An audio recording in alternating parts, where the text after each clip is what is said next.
బాప్తిస్మముల కార్యక్రమం ఉన్నది. నీ పేరు వస్తావా దేవుని కొరకు జీవించడానికి. ఇదిగో అనేక మంది సహోదరులు వస్తూ ఉన్నారు బాప్తిస్మముల కొరకు. మన సహోదరి పేరు ఇచ్చి ఉన్నారు. నీవు కూడా వస్తావా మారు పొందడానికి. ఎందుకు చెట్టు పుట్టలు నీ వంటి మీదకి వస్తున్నాయి? ఎందుకు భయంకర శ్రమలు నీ మీదకి వస్తున్నాయి? నదుల్లో నీరు రక్తంగా మారిపోతుంది, సముద్రంలో నీరు పిలుగు రక్తంలాగా మారిపోతుంది. ఎందుకు నీ కుటుంబంలో భయంకరమైన శ్రమలు? మార్పులేని మారు మనసులేని నీ యొక్క స్థితి వలన కాదా? ఎందుకు నీ కుటుంబం ఇన్ని శ్రమలు, ఆటంకాలు, దుఃఖాలు, కన్నీరు, వేదన? నీ ప్రతి వేదన తీసివేయడానికి ఆయన వచ్చాడు.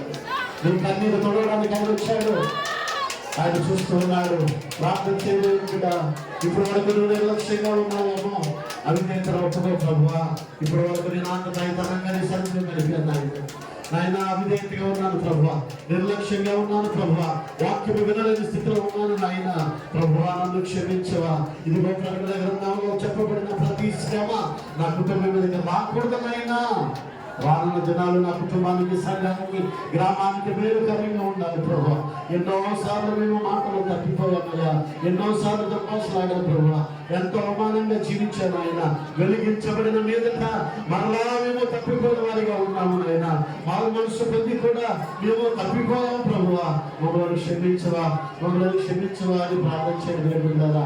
ఇదిగో దైవసాపడిగా నేను కూడా ప్రార్థన చేసుకుంటున్నాను ప్రభు. ఎన్నోసార్లు నేను తల్లిపోయాను ఆయన, ఎన్నోసార్లు తప్పిపోయాను ఆయన.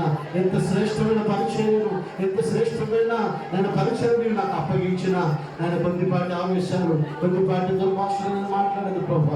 నన్ను క్షమించమని దేవుని పాదాలు పట్టుకుంటున్నాను. దేవుని బిడ్డ, నీవు కూడా ఏ విషయాల్లో ఎక్కడ తప్పిపోయావో, తొలగిపోయావో ఆయన చూస్తూ ఉన్నాడు. ఆశగా చిన్న ప్రార్థన చేయి, చిన్న ప్రార్థన చేయి.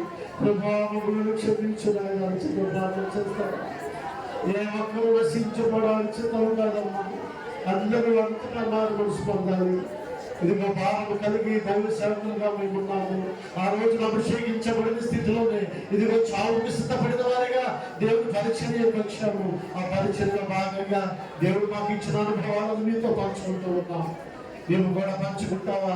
ఇదిగో పేతురు అనేక సార్లు మూడు సార్లు ఆయన ఎరగను అన్నాడు. కానీ అదిగో చూస్తున్నారు, పేతురు చూస్తున్నారు అంటున్నారు. నువ్వు పలుకునే సాక్ష్యం ఇస్తున్నాయి, నువ్వు ఆయన బిడ్డవే అని. ఎంత గొప్ప సాక్ష్యమే తెలుసా?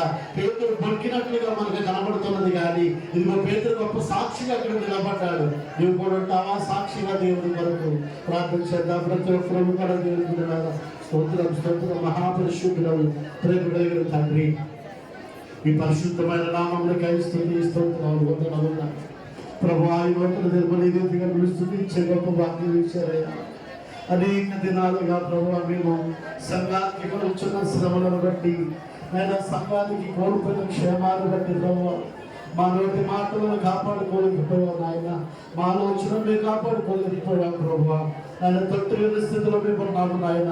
ప్రభు నీ బిడ్డలుగా మేము ఒప్పుకొచ్చున్నాము తండ్రి. ప్రభు క్రమంలో క్షమించండి. ఈ మంచి శుక్రవారం మా జీవితాల్లో ప్రభు ఒక మంచిని జరిగించేది ఉన్నట్టు సహాయం చేయండి ప్రభు. నా నామములను జ్ఞాపకం తీసుకున్నాను, సంఘాన్ని జ్ఞాపకం చేసుకున్న ప్రభు. పూర్వపు స్థితిని, పూర్వపు ఆత్మీయ ఉద్యమం ఆయన. ఎన్నో హృదయాలు, ఎన్నో మనసులు కలిపి చెందిపోయిన ప్రభు. కలుగుచున్న శ్రమను బట్టి కదా ఎంతో మంది తొట్టిల్లిపోయిన వారిగా ఉన్నాం ప్రభు. దయతో క్షమించబడి విడుకుంటున్నాను ఆయన. సంఘమంతల చుట్టూ అగ్ని కంచివేయండి ప్రభు. దుష్టుడికి ఎటువంటి అధికారులు కూడా చేయండి ఆయన. ఈ నూతన దినమున వినబడిన ప్రతి మాట కూడా మా హృదయాల బాధ్యత చేసుకునే తండ్రి. నీ బిడ్డలుగా మేము జీవించడానికి సహాయం చేయండి. అలనాడు చాలా మంది పట్టబడిన స్త్రీతో మీరు చెప్పబడిన మాట, ఇక నువ్వు పాపము చేయొద్దు అన్నావు ప్రభా. నేను నీ వాక్యాలు వింటున్నాం. నేను మందిరంలో గొప్ప తాంతి బయటికి వెళ్ళబోతున్నాం ప్రభా. మరెన్నటికీ మేము పాపంలో పడిపోకుండా, మరెన్నటికీ మా నోటి మాటలు పాడు చేసుకోకుండా, ఎన్నటికీ మా హృదయం పాడు చేసుకోకుండా, సంఘంలో యోగ్యత లేదు కాబట్టి ఇదిగో యేసు ప్రభు వారికి కిరీటం ఉండవలసిన సంఘము వీళ్ళ కిరీటము ధరించి ఉన్నదని నాయన నీ వాక్యం ద్వారా మాకు తెలియజేశారు. నాయన నీతి కిరీటము, నాయన బంగారపు కిరీటము ధరించబడిన స్థితిలో సంఘమున్నట్లుగా సహాయం చేయండి తండ్రి. కూడా వచ్చిన ప్రతి ఒక్కరు కూడా జ్ఞాపకం చేసుకోండి. ఇంకా ఎవరైతే మారు మనసు లేకుండా ఉన్నారో, ఇంకా ఎంతమంది అయితే రక్షణ అనుభవం లేకుండా ఉన్నారో ప్రభు, వారిని కూడా ప్రేరేపించండి నాయన. ఆయన రానున్న దినాల్లో ఆదివారము, ఆయన ఈస్టర్ సండే తెల్లవారుజామున 4 గంటలకు జరిగే ఆరాధనలో మీరు మాకు తోడుగా ఉండండి. 8 గంటలకు జరిగే బాప్తిస్మముల యొక్క కార్యక్రమంలో తోడుగా ఉండండి. 11 గంటలకు జరిగే ఆరాధనలో తోడుగా ఉండండి. అనేక మంది నీ బిడ్డలను ప్రేరేపించి తీసుకురండి. ఎవరు నిర్లక్ష్యంగా ఉండకుండా ప్రభు నీ సన్నిధిలో ఉండడం గొప్ప భాగ్యమని ఇచ్చిన స్థితిలో ప్రతి